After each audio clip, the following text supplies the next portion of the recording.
the toast of the Gold Coast and throughout Queensland. We'll take a break and return with the James Hardy 1000.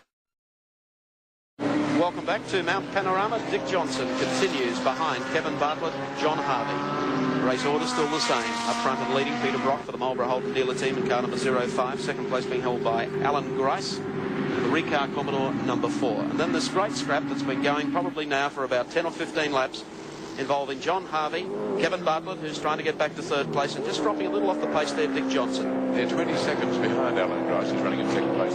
As we change angle, look at the front of John Harvey's car. He certainly has had a bump there. I think when he touched the back of the Camaro, I think we saw that, in fact, from one of the helicopter shots. He was so close. Now, whether that's going to cause him any trouble, it certainly would be affecting the airflow into the radiator. The spoiler, Dick was saying he thinks it's loose. He only caught us out a bit of a flap on the edge.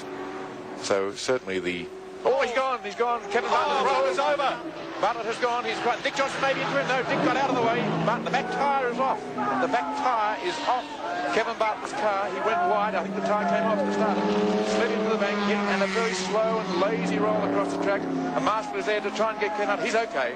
Kevin Bartlett, another wretched year for him. He's looking to see the tyre, saying, what caused it? That's it. That's what caused it, he says. Damn. He's happy. He's not happy what's happened, but at least he knows what went wrong, because he just lost the car suddenly coming up the circuit in that desperate dash with John Harvey. And Dick Johnson did miraculous things to avoid him. He saw the car going, went to precisely the right place, got out of the way. Let's watch it again now. You see him going wide. He's been coming close. Now he's gone. Yes, it's the flat tyre. Hits the bank hard. He must be saying, what's happening? What's happening? Bang. And a slow and lazy roll over. The car comes across. Here comes Johnson. But the tyre is flat and the wheel rim digs in and over goes the car. Now watch Johnson avoid a flash of flame from his exhaust pipe. Johnson goes one way. And what's the way Johnson avoids it? Has to duck back because the car just slid on its roof right across the track in front of him. Great work by Johnson to get round that. And there's the flat tyre that caused it all. Exit Kevin Bartlett, who was running in 4th place in the James Hardy 1000 Classic. And it's just a walk away from the car. Well, Colin Bond destroyed this car in practice on Wednesday. The boys from the Technical and Further Education College rebuilt it for them, worked enormously to do it, got it on the track. It was going so well. And another tragedy befalls the 9 tomorrow. Here comes Peter Brock going up the mountain. Peter Brock, Mike Raymond, if you can read us. Now, we won't disturb Peter as he comes past us, but he'll at least have a look. There's the view. As we pan around and you see the car out the back window. So Peter Brock continues leading the race by a handsome margin over Alan Grice. 20.5 seconds. And you may just have There's noticed... Colin Bond. Oh, disappointed Says Colin. It all. Yes. Colin, of course, who wound up in that practice incident earlier in the week. The car was almost destroyed in that, and a lot of people spent many, many hours getting it back on the starting lineup, and Kevin was doing so well. He was so competitive in against the Commodores, but popping a tyre up there and then landing on the lid and sliding across, I wouldn't imagine there's a great deal of damage to the car, but it's certainly in a very, very difficult place, and it's going to require a lot of manpower to right that car. Well, the roof has certainly left its mark on the road, and I think it'll be a fairly expensive job to rebuild it. I think Kevin might get himself a body shelf, one of the new Camaros, to come out and frighten everyone. Let's see what happened again. You'll see the tyre goes, and you'll see just how wide Kevin Bartlett went. We'll replay it for you, and when we see the car go, watch how the tyre rolls off the rim. Now he goes first. Kevin's lost it. You see the tyre flapping. Hits. The car bounces, and the bare rim catches the ground, bang, and rolls him over. When that happened, he was gone. Watch Dick Johnson avoid him. Hard onto the roof. Bits of trim coming off the car. And the car slides on this roof and its bonnet into the fence, and Johnson slips by. Roll cage inside the car doing its job. And you'll see Kevin Bartlett get out of the car to see what was wrong. And the man who took that position, the cameraman, he was very close to the scene. I reckon he'd still be taking deep breaths from those few seconds of action that came straight towards him. Well, exit Kevin Bartlett.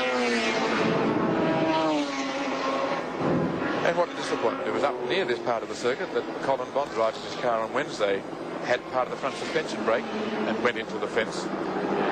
Now Kevin Bartlett has done it only a matter of 400 metres before that point, and the car is out of the race off course. And a very disappointed Kevin Bartlett standing on the fence. You may have noticed when we swung the camera from Peter Brock's car that Peter gave a wave of not just consolation to Kevin Bartlett, who was able to say, "I'm glad you're okay." There's a very strong bond between drivers in these races. There's Kevin now. One of the spectators has given him a can. He's allowed to drink it. And he's just walking there, exchanging compliments with the crowd. He's thrown a cigarette. He's relaxed. Signing autographs. The people's favourite. The professional racing driver. You know, I feel like 100 years of age. I gave Kevin his first works drive back in the early 60s, in of all things, here at Bathurst, a Morris Mini Deluxe. Who can remember that car? Let alone young Kevin, as we called him, gave him a run. He came back complaining, said it's not fast enough. Well, he's graduated to faster machinery. A delightful car. One of the real ornaments of Australian motor racing. And this is how he left the 1982 James Hardy 1000. A tyre went flat. Nothing Kevin's fault. Flipped around, the rim dug, and over he went. Well, following the Bartlett incident, 39 cars running in the race after that accident. 53 cars started the race. It really has been a race of incidents, and here's one of them. Kevin Bartlett running in a strong fourth place, right behind John Harvey. Had been battling with him all the time, and that's how we lost our fourth runner, Kevin Bartlett. Exit from the great race. We'll be back in just a moment.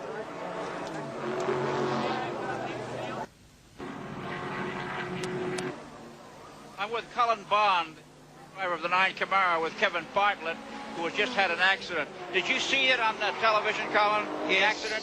Yes, I did. Okay, we're going to have it up here again in a moment. I was told by Kevin that the car, had it been taken to a regular body shop after your accident earlier this week, would have been called a total wreck.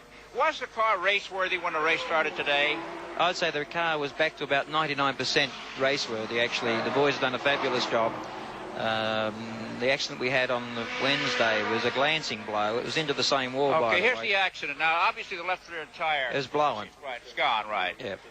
It's a good, solid hit there. Right. It's just unlucky now that the front clips the wall again and goes up the wall, because it could have easily spun around. Right. And not that we get the car roadworthy today, I think, but it'd be easy to repair. I think that particular crunch there will be...